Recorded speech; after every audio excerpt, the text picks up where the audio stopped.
श्री शिवाय नमस्तुभ्यम। हर हर महादेव। महाराष्ट्र राज्य के नंदुरबार शहरा में 5 दिवसीय शिव महाप्राण कथा गुरुजी पंडित प्रदीप मिश्रा जी के द्वारा 1 अप्रैल से शुरू हो गई है, जो कि 5 अप्रैल तक चलने वाली है। इस शिव महाप्राण कथा को आप दोपहर के 1 बजे से 4 बजे तक आस्था चैनल यूट्यूब के माध्यम से देख पाएंगे। आज जानिए वो कौन से 4 संकेत हैं जिनसे आपको पता चलता है कि शिव आपसे प्रसन्न है।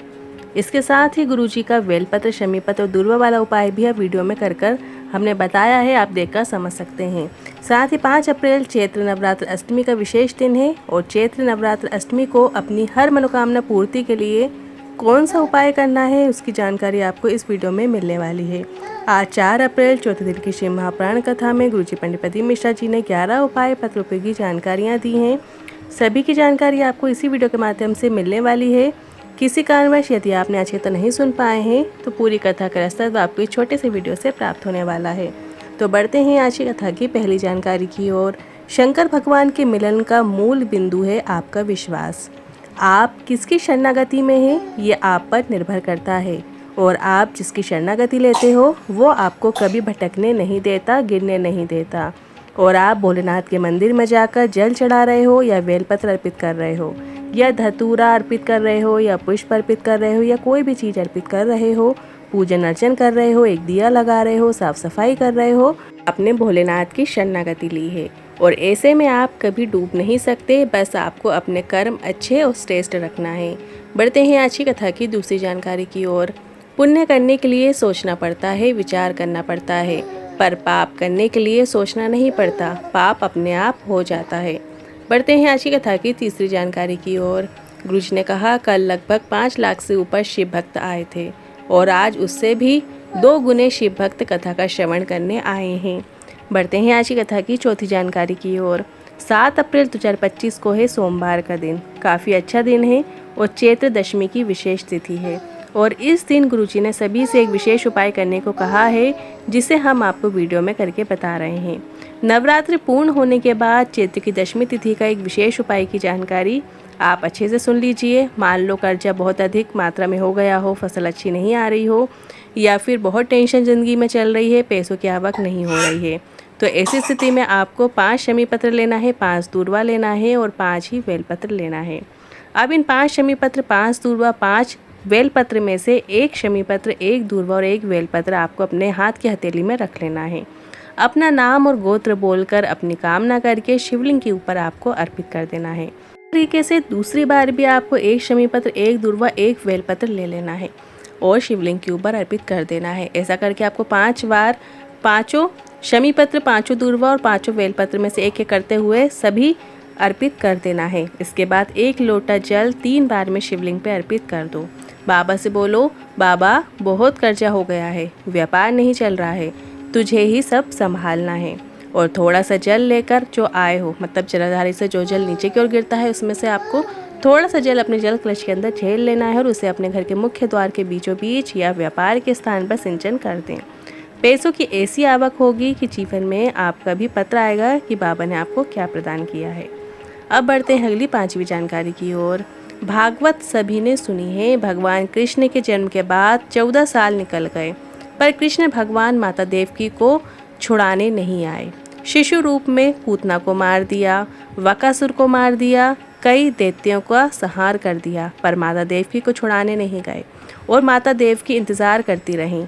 और 14 साल बाद जब कृष्ण भगवान आए तो माता देवकी ने कहा, तूने सभी का वध कर दिया और क्या तुझे मेरी याद नहीं आई? मुझे छुड़ाने में 14 वर्ष क्यों लगा दिए, इतनी देर क्यों? तो इस पर कन्हैया बोले, मैया इसमें मेरा कोई दोष नहीं है, ये आपका दोष है। पिछले जन्म में तू कैकई थी और मुझे 14 साल के लिए वनवास में भेजा था, इसलिए मुझे भी तुम्हें लेने आने में 14 साल लग गए। इस पर देवकी ने पूछा, और यशोदा कौन है जिसके गोदी में तू बचपन से खेला? यशोदा की गोद में बैठकर भोजन करता था, यशोदा के आंगन में डोलता रहा, खेलता रहा, वो यशोदा कौन है? तो कृष्ण बोले, वो यशोदा पिछले जन्म में मेरी माँ कौशल्या है, जिसे मेरे से 14 साल दूर रहने का दुख भोगना पड़ा और इस जन्म में वे मेरे साथ रहने का सुख प्राप्त करती रहीं। आज की कथा की 6वीं जानकारी की ओर। गुरुजी ने कहा, सास कितना भी अपशब्द कहे, सास कितनी भी गाली दे, सास कितना भी बुरा कहे तो एक अच्छे बाप की संस्कारी बेटी का लक्षण है वो बहू अपनी सास को कभी पलट के जवाब नहीं देती है और हमेशा सास की सेवा में लगी रहती है, सम्मान करती है। तो ऐसी बहू कभी भी डर की ठोकर नहीं खाती है और हमेशा उसकी झोली खाली नहीं रहती है। बढ़ते हैं आज की कथा की 7वीं जानकारी की ओर। अशोक पत्र लेकर आए। हमारी शादी 2005 में हुई थी। शादी के 18 साल बाद भी संतान सुख नहीं हुआ। हमने जब आपकी कथा टीवी में सुनी तो फिर हमने संतान प्राप्ति की कामना कर ली। मालेगांव की कथा पंडाल में सुनी। वृषपर धाम कंकर शंकर पूजन करके रुद्राक्ष लेकर आ गए। 4 बार पशुपतिनाथ व्रत किया। 5 बार सफ़ेद आकड़ी की जड़ का प्रयोग भी किया। बाबा का साथ नहीं छोड़ा और 19 साल के बाद संतान सुख हुआ है, उसी का आभार व्यक्त करने आए हैं। बढ़ते हैं आज की कथा की 8वीं जानकारी की ओर। रंजना जी पत्र लेकर आई।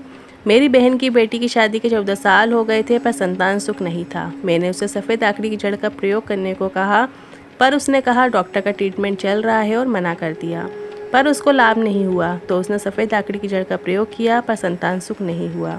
तो उसने मुझे कहा कि कोई लाभ नहीं हुआ, तो मैंने उसे पशुपतिनाथ व्रत करने को कहा और फिर सफ़ेद आकड़ी की जड़ का प्रयोग करने को कहा। उसने ऐसा ही किया और 14 साल के बाद संतान सुख हुआ है, उसी का आभार व्यक्त करने आए हैं। बढ़ते हैं आज की कथा की 9वीं जानकारी की ओर। गुरुजी ने विशेष जानकारी देते हुए बताया कि 4 संकेत होते हैं शिव से मिलने के।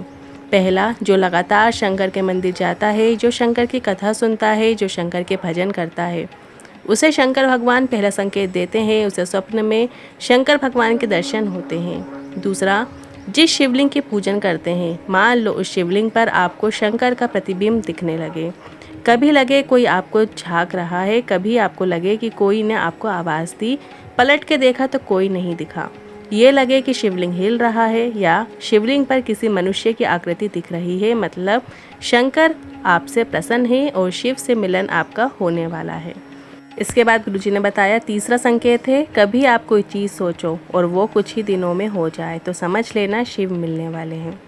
चौथी चीज़ गुरुजी ने बताई है कि जब पहले बताए 3 संकेत पूर्ण हो जाते हैं तो अगला आपका शंकर से साक्षात्कार होता है, पर शिव कब आकर आपके सामने से आकर चले जाते हैं आपको पता नहीं चल पाता है, पर शिव मिलते ज़रूर हैं। बढ़ते हैं आज की कथा की 10वीं जानकारी की ओर। चैत्र नवरात्रि अष्टमी महा उपाय, हर मनोकामना होगी पूरी।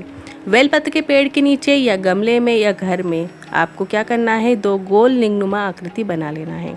या तो आप बेलपत्र के वृक्ष के नीचे जाके ये उपाय कीजिए या अपने घर के गमले में ये उपाय कर सकते हैं, या आप अलग से घर में एक प्लेट में भी 2 लिंगनुमा आकृति बना सकते हैं। मिट्टी की 2 लिंगनुमा आकृति आपको बना लेना है, पार्थिव शिवलिंग बना लेना है।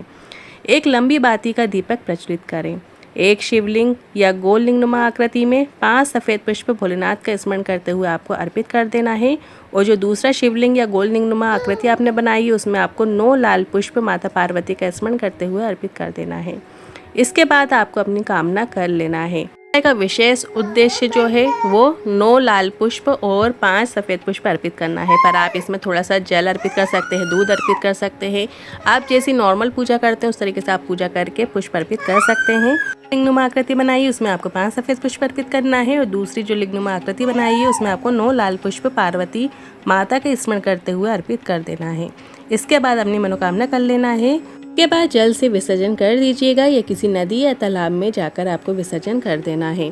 अब बढ़ते हैं अगली 11वीं जानकारी की ओर। इस कथा के बाद गुरुजी की जो अगली शिव महापुराण कथा है वो 11 अप्रैल से 17 अप्रैल रतनगढ़ राजस्थान में होने वाली है, जिसका समय दोपहर में 1 बजे से 4 बजे तक रहेगा। और इसके बाद गुरुजी की जो अगली शिव महापुराण कथा है वो 21 अप्रैल से 27 अप्रैल सिंहेश्वर बिहार में रहेगी, और फिर 1 मई से 7 मई जयपुर राजस्थान में रहेगी। फिर गुरुजी की जो अगली शिव महापुराण कथा है वो 11 मई से 17 मई गुमला झारखंड में रहेगी, और फिर 21 मई से 27 मई दिल्ली में रहेगी। निरंकारी मैदान बोराड़ी में ये शिव महापुराण कथा होने जा रही है। आज के उपाय से जुड़े मन में कोई सवाल है, क्वेश्चन है तो आप कमेंट के जरिए पूछ सकते हैं। वीडियो थोड़ा भी उपयोगी लगा हो तो वीडियो को लाइक करके कमेंट बॉक्स में हर हर महादेव ज़रूर टाइप कीजिएगा। श्री शिवाय नमस्तुभ्यम।